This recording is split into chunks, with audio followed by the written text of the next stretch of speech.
It started in 2004 when the Honduran immigrant was accused of killing 2 women. A man who was sentenced to die literally was on death row. What does it feel like to be imprisoned for crimes you did not commit? Let's take a look at some such court cases that made innocent people cry. Case 5. Clement Aguera. It all started in 2004 when the Honduran immigrant was charged with the murder of 2 women. A man sentenced to death was literally on death row. Clement, a 24-year-old man from Altamonte, Florida, was charged on June 25, 2004 with first-degree murder and burglary, which he did not commit. From the start, Aguera Harkins stated that he found the women dead and attempted to help them, which is how their blood got on his clothes and footprints. It was a heinous crime that resulted in the deaths of his neighbors, 68-year-old Carol Barris and 47-year-old Cheryl Williams. Despite Clement's protest to the contrary, police believed he was the only possible suspect and sentenced him to death. Clement never gave up trying to clear his name during his 14 years on death row, and he wasn't wrong either. I'm gonna kill you if I ever get out of here. I'll kill all of you. Samantha Cheryl's daughter was diagnosed with intermittent explosive disorder before the murder, and it turns out. And there's in the doctor's notes, a few years before this happened, where she says to her mother, "I'm gonna kill you. If I ever get out of here, I'll kill all of you." Then we find out that she has confessed all over town. We had people coming in all over the place testifying affidavits that she said, "I killed my mother and my grandmother. I'll do it to you." With such irrefutable evidence impacting Cheryl's daughter, Clement's day finally came. I do know that nobody believed me, that besides my mother, nobody believed. And I thank you for it.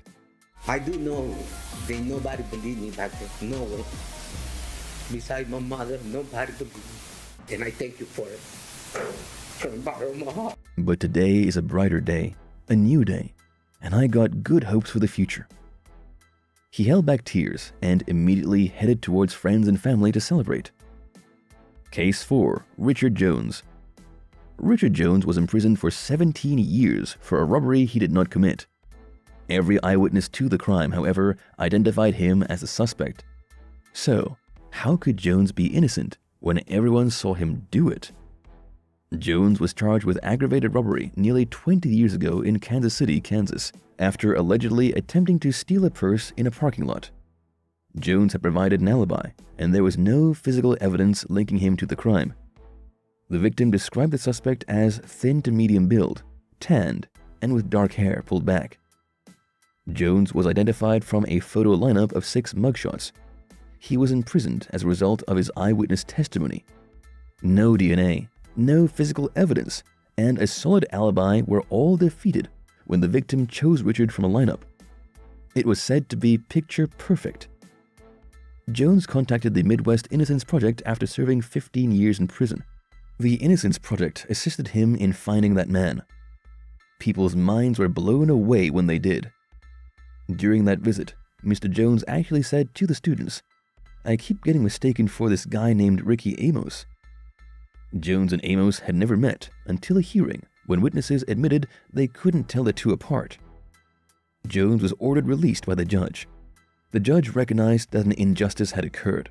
They say everybody has a twin, right? To see these 2 men, it's like looking in a mirror, except they never met, though they were both housed in the same prison. I see myself being here, being 17 years, something I didn't do. But I'm thankful, I'm blessed. I'm definitely built for the challenge. Just living my life, starting over, and just doing it right this time. It's unbelievable. I didn't see myself being here. It's been 17 years. You know, something I didn't do, but I'm thankful. I'm blessed.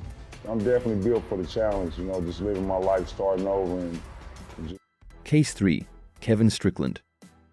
Kevin Strickland has been in prison for over 4 decades as an innocent man convicted of a triple homicide. But that has been the reality for one Missouri man. He could walk when he entered prison. He is now confined to a wheelchair. "I had nothing to do with these murders," he stated. Kevin Strickland has been looking forward to this day for 43 years. "I'm not angry. "I'm disgusted," he said. Dreams are shattered and moments are stolen. Prosecutors become defenders. Corruption reaches the highest levels. This next case will break not only historical records, but also your heart. The prosecution received an email in 2015. The most important piece of evidence was a witness recantation. Mr. Strickland took months to return home, and he will continue to return to a system that will not compensate him for the 43 years he has lost. That's not justice, the prosecution stated. The prosecution received an email in 2015. The most important piece of evidence was a witness recantation. Mr. Strickland took months to return home, and he will continue to return to a system that will not compensate him for the 43 years he has lost. However, the people of Missouri and around the world decided that they could help in another way. He's been out of jail for over a week. A GoFundMe campaign has raised over $1.7 million. It doesn't equal 43 years, but we believe it will keep him out of a cardboard box and possibly a little longer. I've never been on a beach, not even a man-made beach, and I want to go out far in the ocean where you can't see any land any direction, and not just to go out there, but get in that water. I want to feel the power of God's creation. I want to feel that water, Strickland stated. Case 2, Juan Catalan. In the case of People versus Juan Ignacio Catalan, is that your true name? Yes, ma'am. Juan Catalan is a man who was saved by a sitcom. A camera captures an alibi, but not in the way you think. Martha Puebla, a 16-year-old witness in a gang-slaying case, was shot and killed in front of her home in Sun Valley, California, on May 13, 2003. 3 months later, the FBI arrested Juan Catalan, 24, during a raid in front of his family's machine shop. Juan was questioned for several hours. They appear to have a substantial amount of evidence against him, but Juan maintains his innocence, telling officers that they are attempting to pin the crime on the wrong person. Juan remembers that he was at a Dodgers game with his daughter on that day. But what are the chances that someone captured him there in the stadium full of tens of thousands of people? This is where the case gets out of hand. Juan remembered seeing himself on TV, but not the Dodgers camera. Larry David, the creator of Seinfeld and star of the HBO show Curb Your Enthusiasm, was filming an episode in the same aisle as Catalan and his daughter. You guys are gonna take away my life for this bullshit. You killed somebody. Wait a minute. Those are very strong words right there. I did not kill nobody. I would never kill nobody. I never do anything to hurt anybody. Convince us otherwise. Juan's lawyer contacted HBO, accessed the episode's footage, and ran the tapes. Hours of research yielded no results, and he was out of tape and worried he wouldn't be able to get what he needed. Then there was a once-in-a-lifetime opportunity of an alibi caught on tape. This footage, combined with a phone call to his girlfriend when he was leaving the stadium, led to his case being thrown out. Case 1, Richard Rosario. Rosario was convicted of the 1996 murder of Bronx teen George Colonzo. His story has held steady. Did you shoot him? No. Why are you here? George Colonzo, 17, was gunned down in cold blood on June 19, 1996, in the Bronx, New York.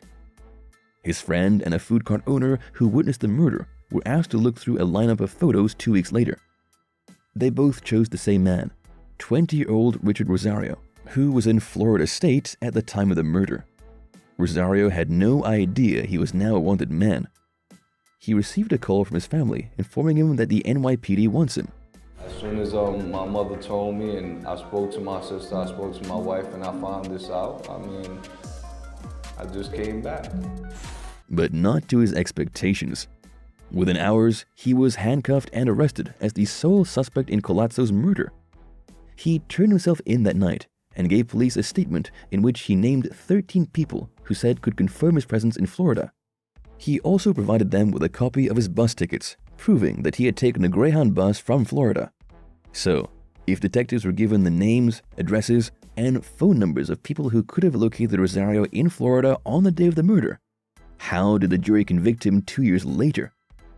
Now, there's one more moment you need to see, but this one comes with an interesting request. Rosario did the unthinkable. He asked for the murder case against him to remain open until his name was clear. The public should know the truth. The families of the victims should have that clarity and that peace of mind that, a murderer is not in the street and that their son received the justice that he deserved. What are your thoughts on these weird court events? Do you believe it to be fair? So that brings us to the end of our video today. We'll catch you up on the next one. Till then, bye!